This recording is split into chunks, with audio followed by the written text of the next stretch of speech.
Greetings, viewers. Welcome to another fan art drawing time-lapse video by yours truly, Aziz Draws. Now, to be honest, I have no idea why I haven't posted this already.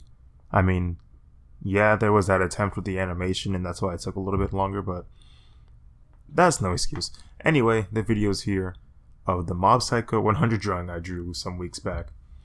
I have a strong feeling that'll probably be a Joe drawing time lapse maybe in the next couple of days. It really depends on how things turn out.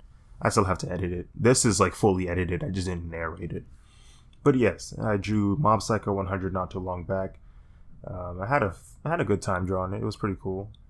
I just got into Mob Psycho not too long ago. I would say maybe started watching it around April or March. I can't recall completely. But I really do like this show. It's pretty cool.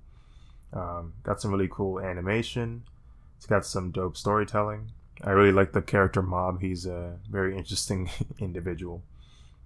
Here, if you've seen Mob Psycho 100, you know that he has psychic powers. So he has this ability to just like explode because he's a very reserved character. He doesn't really like to show emotion.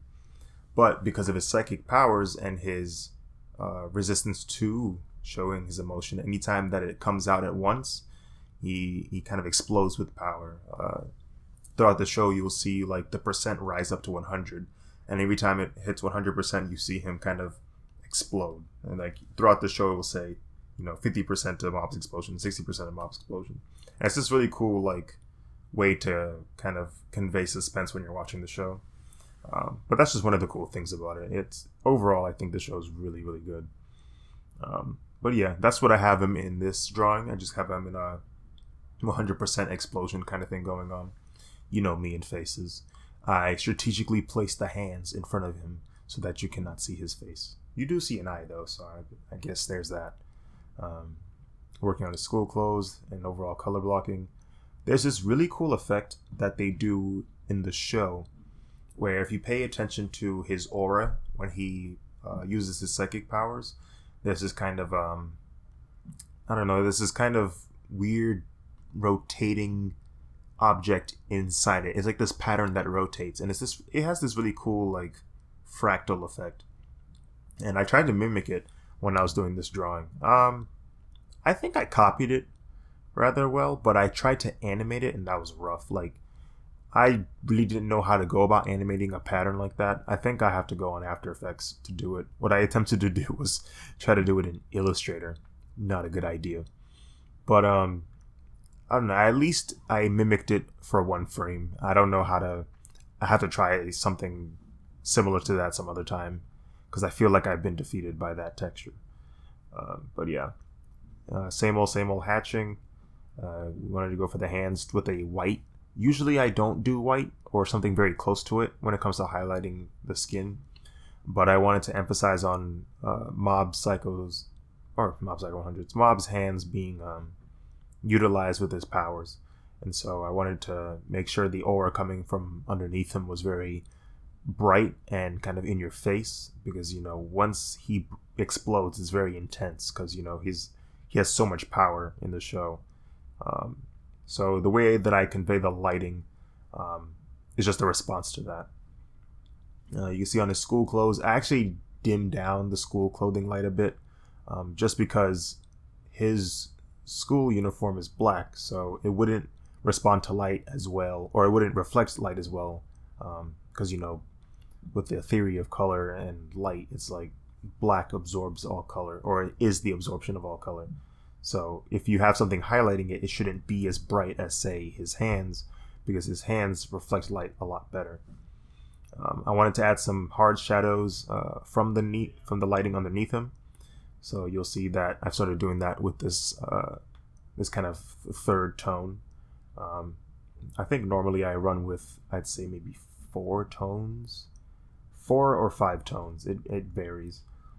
For this one, I think I have the one highlight tone, I have one shadow tone, and I have a third shadow tone, and then I have the base layer or the flat color. So you see I'm working on the second shading tone, and this is just to help create that sense of realism within the drawing. Like if you zoom out, it feels like it's fully shaded. Same thing with the hair. I realized in areas where it was darkest, I didn't really need to put as much emphasis on the shadowing and lighting for those darker layers, because with his primarily black uniform, you couldn't really see them. Same thing with the rocks. Rocks and debris, I didn't want to have multiple layers of shading on them because they are in the background. So one, I'm pretty sure I was just tired at the time, but it also helps with organizing the composition of the drawing so that when you look at it, it's not like everything is fully shaded. You can tell some things are supposed to be in the background, or at least not supposed to be emphasized on as much as other things. So it's just really like basis of hierarchy. Here I am adding some effects in the background, kind of like this radial zoom thing going on that you see in like comics and stuff like that. Here is where I try to do the pattern for the aura for Mob. You can see I went through multiple iterations and trying to see how I can do the gradient properly. I wanted to create that kind of weird, I don't know, like DVD-esque like reflection where you have multiple points of hot spots and dark. And then of course you see me, I'm trying to organize the pattern so that it looks and flows similarly to that of the aura in Mob Psycho 100. And I don't know, I think I pulled it off okay. You can see here I did it way too small and it just didn't work. It didn't look like the aura at all, and it kind of looked ugly, honestly. And so I went back and I was like, we got to do this again. At first, you see me, I thought it was because it wasn't small enough, and I was like, no, this isn't working. So I went the opposite direction eventually, and I was like, okay, it should be bigger. And even after doing that, I still had to mess around with the see, there you go, I'm looking at references at that point, because there's like, how do you even do this? And that was when I realized, it's because they're too small. But even then, I had to mess around with the gradient, and I have to mess with the color blending layers on Photoshop. So even after I got this right, I still had to go in and make sure the colors were responding the right way so that it looked similar. And so you see I'm getting the hang of it. I started adjusting the aura colors because it's looking too rainbowy. In the show, it's more primarily red, purples, sometimes blues. And so I was just keeping mind of that. Adding more effects, adjusting my colors like I normally do. It's the benefit of coloring on or blocking out on clipping mask. You can just change the color at a whim. But yeah, nothing really deviant from the other drawings I've done recently. Doing some more background work, and yeah, no, it looks like I'm pretty much done with this drawing from what I can remember. Just minor adjustments here and there, making sure the tones are where I want them to be. But yeah, thank you guys for watching. Sorry I didn't upload this earlier, and hopefully JoJo will pop up soon.